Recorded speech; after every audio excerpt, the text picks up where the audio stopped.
Salut à tous les amis, on se retrouve pour une nouvelle vidéo et aujourd'hui, comme vous le voyez à l'écran dans le titre et comme vous l'avez sûrement vu dans mon commentaire de ma précédente vidéo, je vais vous parler de l'impression 3D. C'est parti.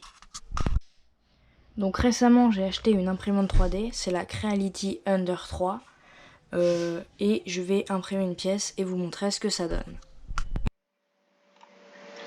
Donc la première chose à faire, ça va être de modéliser notre pièce. Donc moi j'utilise 1-2-3D Design, mais vous pouvez aussi chercher votre pièce par exemple sur Thingiverse ou toutes sortes de logiciels où on dispose de pièces préfaites en 3D. Maintenant je vais ouvrir mon fichier dans Cura. Donc quand il va rentrer dans Cura, ce sera un fichier STL et quand il va en sortir, ce sera un fichier G-code. Donc je clique sur mon fichier et ça va automatiquement l'ouvrir avec Cura. Voilà, mon fichier, moi j'ai marqué Neya. Je l'ai mis en 5 mm d'épaisseur. J'ai trouvé ça marrant d'imprimer ça avec la caméra. Et maintenant, je clique sur Slice et je regarde combien de temps ça prend à imprimer. Là, le slicer me dit que ça prend 49 minutes. Et donc, j'ai plus qu'à l'imprimer, le mettre sur une carte SD et l'imprimer avec l'imprimante 3D.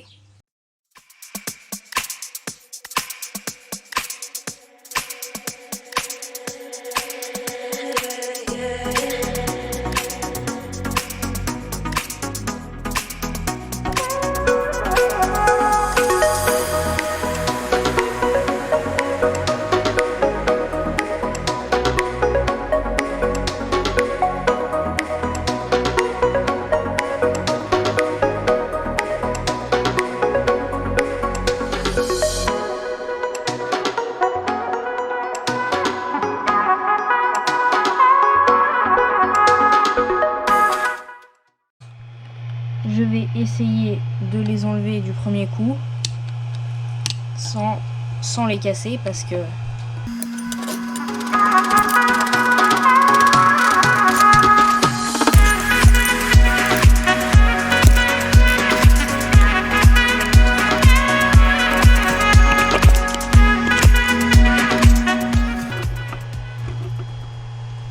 c'est pas très pratique à enlever.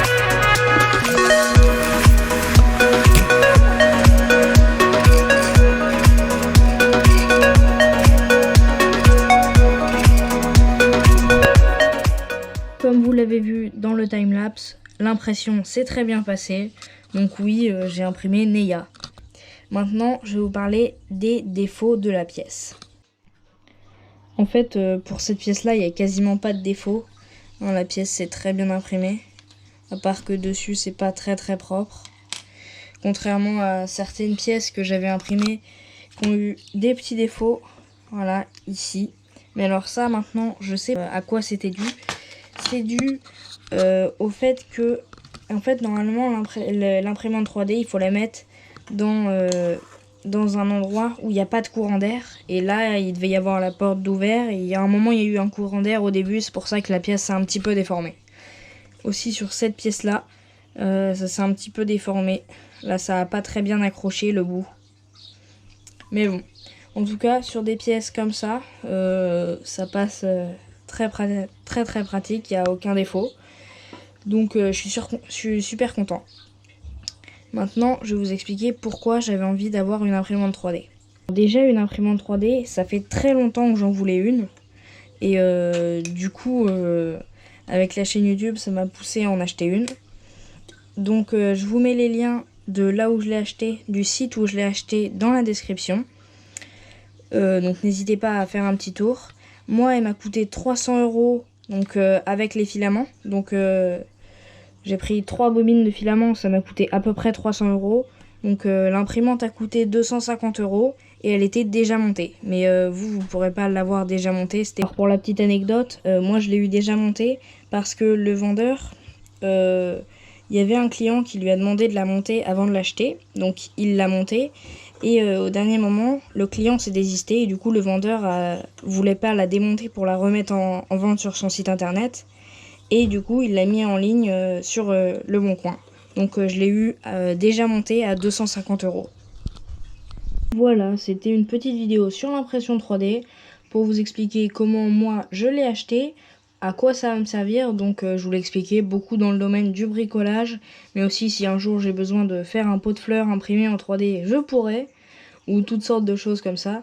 Bien entendu, dans la description, il y a un lien qui mène directement au site de là où je l'ai acheté. Bon, bien sûr, moi j'ai mis le site, mais du coup je vous ai pas redirigé vers Le Bon Coin parce que du coup ça sert à rien parce qu'il y aura plus d'autres annonces.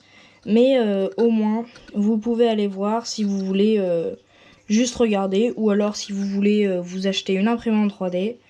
Donc voilà, allez, à plus.